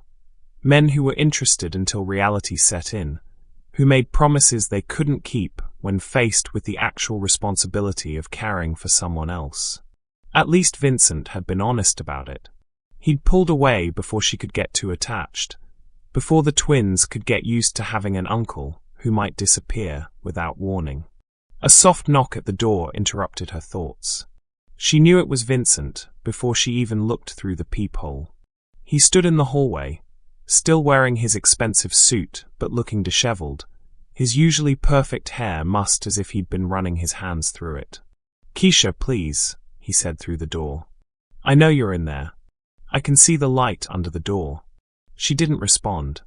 "I messed up. I let them get in my head, and I made a terrible mistake. But I'm here now, and I want to make it right." "Still nothing. I know you have no reason to trust me. I know I've proven that I'm exactly the kind of person who runs when things get complicated. But I'm asking you to give me one more chance. Please." Keisha closed her eyes, feeling tears threaten. She wanted to open the door, wanted to believe that he'd come back, because he genuinely cared.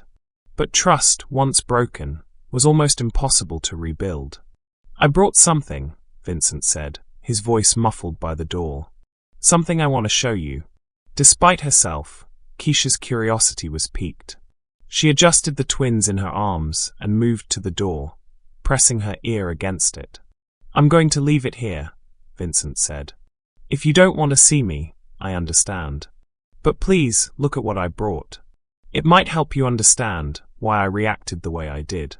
She heard his footsteps retreating down the hallway, then the sound of the building's front door closing. After waiting several minutes to make sure he was gone, Keisha carefully opened her door. On the floor was a manila envelope, thick with documents. Her name was written on the front in Vincent's careful handwriting. Against her better judgment, she picked it up. Inside were legal documents, incorporation papers, board meeting minutes, financial statements. But at the very top was a handwritten letter on Vincent's personal stationery. "Keisha, I've spent the last 15 years building Alexander Holdings into what it is today. I've sacrificed everything, friends, relationships, family, happiness, for the pursuit of success. I told myself it was worth it, that being the best at what I do was enough. Today, my board of directors made it clear that they expect me to choose between the company and you. They see you and the twins as a distraction, a weakness that will compromise my effectiveness as a CEO. They're right. You have made me weak. You've made me want things I gave up on years ago. You've made me remember what it feels like to care about something more than profit margins and stock prices. I'm weak because I love you. All of you. Not just because you're my family, but because you've shown me what I've been missing. You've shown me who I could be if I had the courage to choose love over fear. I'm not asking you to forgive me. I'm asking you to let me prove that I can be the man you and the twins deserve. The man Aaliyah believed I could be. The documents in this envelope are my resignation letter and the papers to transfer my controlling shares in Alexander Holdings to a trust fund for the twins. I'm choosing them. I'm choosing you. I'm choosing us. If you'll have me. Vincent. Keisha's hands shook as she read the letter twice, then 3 times. She looked at the legal documents, resignation letters, trust fund paperwork, all dated today and signed in Vincent's bold signature. He'd given up everything. For them. Her phone buzzed with one final text. "I'm in the parking lot. I'll wait as long as it takes. If you want me to leave, just text the word go, and I'll never bother you again." Keisha looked down at the twins, both sleeping peacefully in their bouncy seats. They deserved an uncle who would fight for them, who would choose them over everything else. They deserved a family. And maybe, just maybe, she deserved to be chosen too. She grabbed her coat and headed for the door. Have you ever had to choose between security and love? What do you think Keisha should do? Let us know in the comments. And don't forget to subscribe for more incredible story. The November wind cut through Keisha's bright orange jacket as she stepped into the parking lot behind her apartment building. The streetlights cast long shadows across the cracked asphalt, and she could see her breath in small puffs of white vapor. She'd left the twins with Mrs. Rodriguez next door, the elderly woman who'd been watching them occasionally when Keisha worked late shifts. Vincent's black Mercedes sat under the single working streetlight, engine running. Through the windshield, She could see him hunched over the steering wheel, his head in his hands. He looked broken, defeated. Nothing like the confident billionaire who'd walked into Goldstein's jewelry 3 days ago. Keisha stood 20 feet away, the legal documents clutched in her trembling hands. The resignation letter felt impossibly heavy, weighted with the magnitude of what he'd sacrificed. $2 billion. A lifetime of work. His entire identity. For her. For 2 babies he'd known for 3 days. "You're an idiot," she called out, her voice carrying across the empty lot. Vincent's head snapped up, and he quickly got out of the car. "Keisha, a complete and total idiot," she continued, walking closer. "You gave up everything. Your company, your career, your future. For what? For us?" "Yes," he said simply, his voice hoarse. "For you." "Why?" The question came out as a whisper, but in the quiet night, it might as well have been a shout. "Why would you do something so stupid?" Vincent stepped closer, his hands shoved deep in his coat pockets. "Because I finally realized what my mother meant when she said family isn't about blood, it's about choice. For 23 years, I chose money over people. I chose success over love. I chose safety over vulnerability. And now I choose you. I choose Malik and Zora. I choose showing up, even when it's hard. I choose being Uncle Vincent, even if I'm terrible at it. I choose being part of a family, even if it scares me to death." Keisha's eyes filled with tears. "You don't even know us." "Not really. 3 days, Vincent. That's all we've had." "I know enough," he said, taking another step forward. "I know you hum our mother's lullabies when you think no one's listening. I know you cut the crusts off your peanut butter sandwiches, even though you're 25 years old.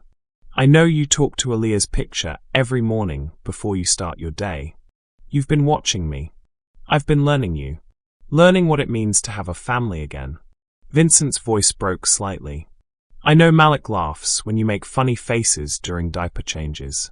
I know Zara falls asleep faster when you rub her back in small circles. I know you're afraid of thunderstorms, but you'll stand in the rain if it means protecting your children. Anyone could observe those things. But I also know you cry in the shower, so the twins can't hear you. I know you skip meals to make sure they have enough formula. I know you've been alone for so long that you've forgotten what it feels like to have someone choose you first." Keisha's composure cracked. "Don't. I'm choosing you first, Keisha. Not because I have to, not because I feel guilty, but because in 3 days you've shown me more love than I've felt in 23 years. You've given me purpose. You've given me hope. I'm not some charity case," she said, her voice defensive. "I don't need you to save me. I'm not trying to save you. I'm asking you to save me." Vincent pulled his hands from his pockets, and she could see they were shaking. "I'm asking you to save a man who's spent his entire adult life building walls instead of bridges. I'm asking you to teach me how to be the person Aaliyah believed I could be." The wind picked up, sending dead leaves skittering across the asphalt. Keisha pulled her jacket tighter, still clutching the legal documents. "Your board was right," she said quietly. "We are from different worlds. You're used to private jets and charity galas. I'm used to food stamps and Medicaid. How is that supposed to work?" "I don't know," Vincent admitted. "But I know I'd rather figure it out with you than go back to my empty penthouse and pretend I'm not dying inside. What if we try and it doesn't work? What if we hurt each other?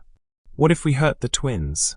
Vincent moved closer, close enough that she could see the exhaustion in his eyes, the hope warring with fear.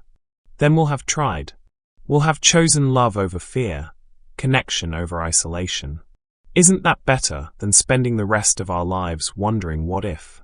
Keisha looked down at the resignation letter, then back at Vincent. "You really gave up everything." "I gave up everything that didn't matter to keep everything that does. The twins and I, we're not easy. We're messy and loud and complicated. We need things, lots of things.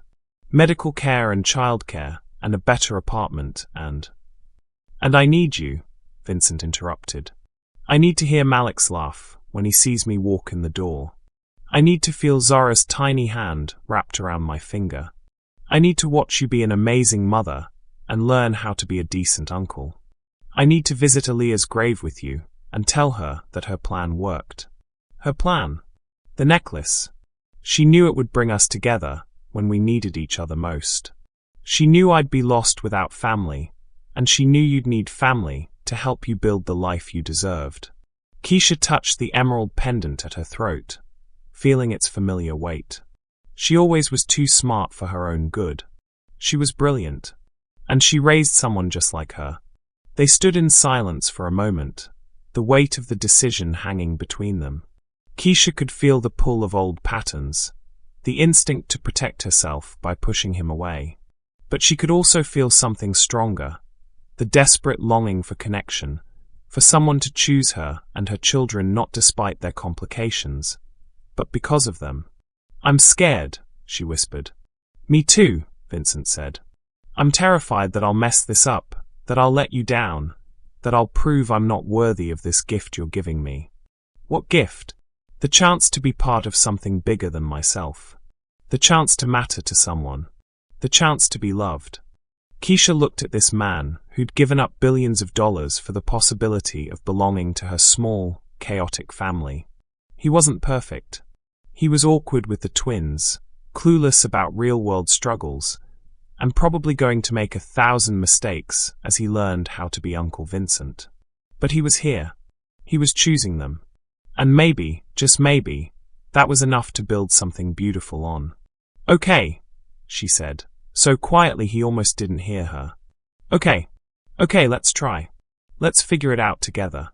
Let's be a family." Vincent's face transformed, hope lighting up his features like sunrise. "Really? Really? But I have conditions." "Name them." "First, you're taking back this resignation letter. I'm not letting you throw away your life's work for us." "Keisha." "No. You can step back, delegate more, find balance. But you're not walking away from who you are. The twins need to be proud of their uncle, not guilty about what he sacrificed." Vincent considered this, then nodded slowly. "Okay, but I'm restructuring everything. Less travel, more family time. I want to be present for the important moments. Second condition, we take this slow. No rushing into anything. We learn each other properly, build trust, figure out how to blend our worlds without losing ourselves." "Agreed." "Third, you teach me about your world too. I want to understand the business, meet the people who matter to you. I want to be a partner, not just someone you take care of." Vincent smiled, the first genuine smile she'd seen from him all day. "I'd like that. You'd be amazing at business. You have all the skills, negotiation, problem solving, seeing through people's bull. And fourth," Keisha paused, gathering her courage, "we do this right. No more pulling away when things get complicated. No more letting other people dictate our choices. If we're going to be a family, we're all in." "All in," Vincent agreed. "Through the messy parts, and the complicated parts, and the parts where we don't know what we're doing. Especially those parts." They moved toward each other simultaneously, meeting in the middle of the parking lot for a hug that felt like coming home. Vincent held her carefully, as if she might disappear, while Keisha allowed herself to lean into his strength. "I'm still scared," she murmured against his chest. "Good," he said, his voice rough with emotion. "That means it matters." They stood there for a long moment, holding each other under the flickering streetlight, two people who'd found family in the most unexpected place. The wind continued to blow, but it no longer felt cold. "The twins are probably wondering where I am," Keisha said eventually. "Let's go see them. I want to tell them their uncle is officially unemployed." Keisha laughed, pulling back to look at him. "You're not unemployed. You're restructuring for work-life balance." "Right. I'm pioneering the revolutionary concept of leaving the office before midnight. It's going to be an adjustment. The best ones always are." As they walked back toward the apartment building, Keisha felt the last of her walls crumble. She'd spent so long protecting herself and her children that she'd forgotten what it felt like to be chosen, to be wanted, to be part of something bigger than survival. Vincent. Yeah. Welcome to the family. He squeezed her hand. Thank you for letting me in. Thank you for not giving up on us. Never, he said firmly. I'm not giving up on us ever again. They climbed the stairs to her apartment, ready to face whatever came next together. The December morning was crisp and clear, with fresh snow covering the ground like a pristine blanket. Keisha adjusted Malik's bright red winter coat, while Vincent secured Zora in her carrier. Both twins bundled against the cold, but alert and curious about their surroundings. 5 weeks had passed since that night in the parking lot, and the changes had been remarkable. Vincent had indeed restructured his role at Alexander Holdings, promoting Harrison Webb to CEO while maintaining his position as chairman of the board. The transition had been smoother than expected, with Vincent discovering that stepping back from day-to-day operations actually improved the company's performance. Keisha had enrolled in Wayne State University's education program for the spring semester, her tuition covered by a scholarship Vincent had quietly arranged through the university's board. She'd also started working part-time at the Alexander Foundation, helping to develop programs for single mothers, a role that utilized her lived experience and natural empathy. But today wasn't about their new life. Today was about honoring the past. Are you ready? Vincent asked, his breath visible in the cold air. Keisha nodded, clutching a bouquet of white roses and baby's breath. I've been ready for this my whole life. They walked slowly through the cemetery, following the winding path to the Alexander family plot. Vincent had had the headstones cleaned and repaired, and fresh flowers were planted around the graves despite the season. A small miracle of greenhouse cultivation that he'd arranged as a surprise. 3 headstones stood side by side. Charles Alexander, 1945 to 2001. Margaret Alexander, 1948 to 2001. And between them, a newer stone that read Aaliyah Alexander Thompson, 1978 to 2023. Beloved daughter, sister, and mother. Oh, Keisha breathed, seeing her mother's headstone for the first time. Vincent, it's beautiful. The stone was carved from the same grey granite as his parents', with delicate roses etched around the edges and a small emerald embedded in the center. A mirror of the necklace Keisha still wore every day. She belongs here, Vincent said simply. With family. They stood in silence for a moment, the only sounds the soft cooing of the twins and the distant traffic from Jefferson Avenue. Finally, Keisha stepped forward and placed the roses at the base of her mother's stone. Hi, Mama, she said softly. I brought some people to meet you. Vincent moved to stand beside her, his own flowers in hand. Yellow roses, Aaliyah's favorite.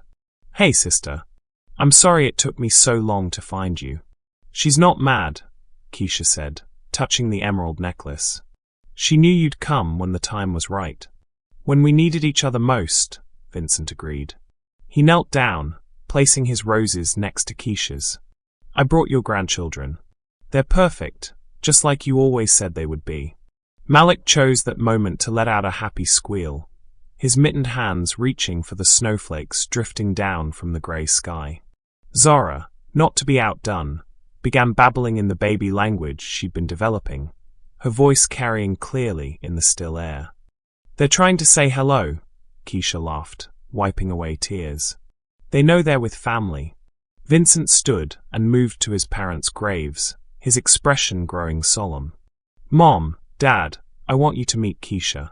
She's Aaliyah's daughter, and she's everything you would have wanted for our family. She's strong and kind and patient enough to deal with your difficult son. I'm not that patient, Keisha said, nudging him with her elbow. Patient enough, Vincent smiled. And these are Malik and Zora, your great-grandchildren. They're going to know about you, about all of you. They're going to know they come from a family that loves fiercely and protects each other. Keisha stepped forward, her voice steady despite her tears. Mr. and Mrs. Alexander, I wish I could have met you. My mother used to tell me stories about how you welcomed her into your family, how you made her feel like she belonged. I hope I can be worthy of that legacy. You already are, Vincent said quietly. You've given me back my family. You've given me back myself. They stood together in the peaceful cemetery, for generations of Alexanders connected by love and loss and the kind of hope that transcends time. The twins were quiet now, seemingly understanding the solemnity of the moment. I have something for you, Vincent said, reaching into his coat pocket. He pulled out a small velvet box, navy blue with gold trim. Vincent, you don't need to. It's not what you think, he said quickly. Well, it is, but it's not. Just open it. Keisha carefully opened the box, revealing a delicate gold ring with a small emerald surrounded by tiny diamonds. It was beautiful, but it was clearly not an engagement ring. It's a family ring, Vincent explained. I had it made to match your necklace. It's a promise, not a romantic one, but a family one. A promise that you'll always have a place in this family, that you'll always be chosen, that you'll never be alone again. Keisha's eyes filled with fresh tears. Vincent, I know we're taking things slow, and I respect that. But I want you to know that whatever happens between us romantically, you and the twins are my family forever. Nothing will ever change that. Put it on me, Keisha said, extending her right hand. I want to wear it. Vincent slipped the ring onto her finger, and it fit perfectly. Welcome to the family, officially. I love you, Keisha said, the words coming out without thought or hesitation. Not just as family, but I love you, Vincent. All of you. Vincent's face went through a series of emotions: surprise, joy, relief, and something deeper that looked like peace. I love you too. I've loved you since the moment I saw you in that jewelry store, even when I didn't understand what it meant. Is this the part where you kiss? Came a voice from behind them. They turned to see Mrs. Rodriguez approaching, carrying a thermos and wearing a bright purple coat. She'd insisted on coming to pay her respects, and Vincent had arranged for a car to bring her. Mrs. Rodriguez, Keisha laughed. You're supposed to be waiting in the car. I got cold, and I wanted to meet your family properly, the elderly woman said, moving to stand beside Aaliyah's grave. Hello, Mija, she said to the headstone. I'm Rosa. I've been watching over your babies. They're beautiful, just like you. Thank you, Vincent said, his voice thick with emotion, for everything you've done for them. Family takes care of family, Rosa said simply. That's what we do. The word hung in the air, family. Not just the biological connections, but the chosen ones, the people who showed up and stayed and loved unconditionally. Should we head back? Keisha asked, noticing the twins were getting restless. It's getting cold. In a minute, Vincent said. He turned back to the graves one more time. I promise I'll take care of them. All of them. And I promise I'll bring them back to visit. They'll know where they come from. They'll know they're loved, Keisha added. By all of us. As they prepared to leave, Keisha felt a sense of completion she'd never experienced before. She'd spent her whole life feeling like she was missing pieces of herself, like she was incomplete. Now, standing in this cemetery with Vincent and the twins, and even Mrs. Rodriguez, she felt whole. One more thing, Vincent said, pulling out his phone. I want to take a picture. For the twins, when they're older. So they can see this moment. They gathered around Aaliyah's grave.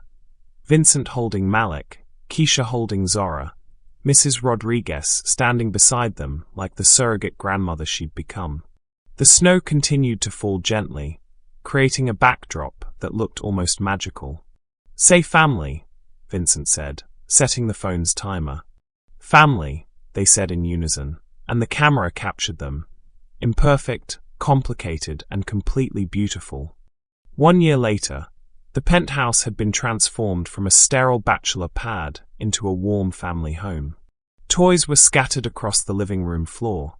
Finger paintings covered the previously pristine walls, and the sounds of children's laughter echoed through rooms that had been silent for decades.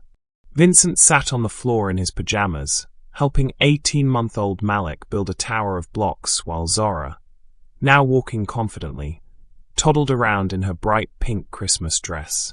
The twins were healthy, happy, and growing like weeds. "Uncle Vincent, look," Malik said, pointing proudly at his slightly lopsided tower. "That's amazing, buddy," Vincent said, his heart swelling with pride. "You're going to be an architect, just like great-grandpa Charles." Keisha emerged from the kitchen, wearing a flowing green dress that matched her necklace and carrying a tray of Christmas cookies. She'd graduated from Wayne State with honors and was now teaching at a local elementary school while continuing her work with the Alexander Foundation. "Breakfast is ready," she announced, then stopped to admire Malik's creation. "Wow, that's a beautiful tower." "I made it for Mama," Malik said, his vocabulary expanding daily. "It's perfect, baby," Keisha said, kissing the top of his head. Vincent stood and moved to the window, looking out at the Detroit skyline. The city was beautiful in the morning light, covered in fresh snow and full of possibility. Alexander Holdings continued to thrive under Harrison's leadership, and Vincent had found that being chairman allowed him to focus on the big picture while still being present for the moments that mattered. "What are you thinking about?" Keisha asked, joining him at the window. "Just this. Us. How different everything is from where we started. Different good or different bad?" Vincent turned to look at her, this incredible woman who'd changed his entire world in the span of a conversation. "Different perfect. Even the chaos?" Keisha gestured toward the living room, where Zara was now trying to climb onto the Christmas tree. "Especially the chaos," Vincent laughed, moving to rescue the tree. "I spent 40 years living in perfect silence. This is so much better." "Mama, Uncle Vincent, look," Zara called out, having successfully grabbed a low-hanging ornament. "I see, baby girl," Keisha said, gently removing the ornament from her daughter's grasp. "But let's leave the decorations on the tree, okay?" "Okay, Mama," Zara agreed, immediately distracted by a pile of unwrapped presents. "Speaking of presents," Vincent said, reaching into his pocket, "I have something for you." "Vincent, you already gave me too much." "The car, the new apartment fund, It's not money," he interrupted, pulling out a small envelope. Well, just open it." Keisha carefully opened the envelope, revealing a folded piece of paper. As she unfolded it, she gasped. "Adoption papers? For me to officially adopt the twins," Vincent explained nervously. "I know their father isn't in the picture, and I know I'm already their uncle, but I want to make it legal. I want to be their father in every way that matters." Keisha's eyes filled with tears. "You want to adopt my babies?" "I want to adopt our babies," Vincent corrected gently. "If you'll let me. If you think they'd want that. They already call you Uncle Vincent, but they light up when you walk into a room like you're the most important person in their world." "They are the most important people in mine," Vincent said. "All three of you." "Yes," Keisha whispered. "Yes, of course, yes." Vincent swept her into his arms, spinning her around the living room, while the twins clapped and giggled. When he set her down, they were both crying happy tears. "I love you," he said, cupping her face in his hands. "I love our family. I love the life we've built together." "I love you too," she said, standing on her tiptoes to kiss him. "All of it. The chaos and the complications and the beautiful, messy reality of it all. Mama, Uncle Vincent. Kiss," Zara announced, clapping her hands. "She's very observant," Vincent laughed. "She gets that from her mother," Keisha said, pulling away to look at him. "Are you ready for this? Really ready? Because once you sign those papers, you're stuck with us forever." "Forever sounds perfect," Vincent said. "I can't think of anywhere else I'd rather be stuck." As they gathered the twins for Christmas breakfast, Vincent caught sight of the framed photo on the mantel, the one taken at the cemetery almost exactly a year ago. For people who'd found each other against all odds, who'd chosen love over fear, who'd created family out of loss and hope. Aaliyah's emerald necklace caught the Christmas tree lights, sparkling like a promise kept. She'd known, somehow, that her plan would work. She'd known that love would find a way. "Thank you," Vincent whispered to the photo, to his sister, to the universe that had brought them all together. "Thank you for bringing me home. Uncle Vincent, come eat." Malik called from the kitchen table. "Coming, buddy," Vincent called back, then turned to Keisha. "Ready for our first Christmas as an official family?" "More than ready," she said, taking his hand. "Let's go make some memories." As they walked toward the kitchen, surrounded by the sounds of their children's laughter and the warmth of unconditional love, Vincent realized that he'd finally found what he'd been searching for his entire life, without even knowing it. He'd found home. Thank you for watching this story to the end. If you enjoyed this story, you will surely love the next one. It's as interesting as you can ever imagine. So do check it out. Click on the image showing on your screen right now to watch the next one.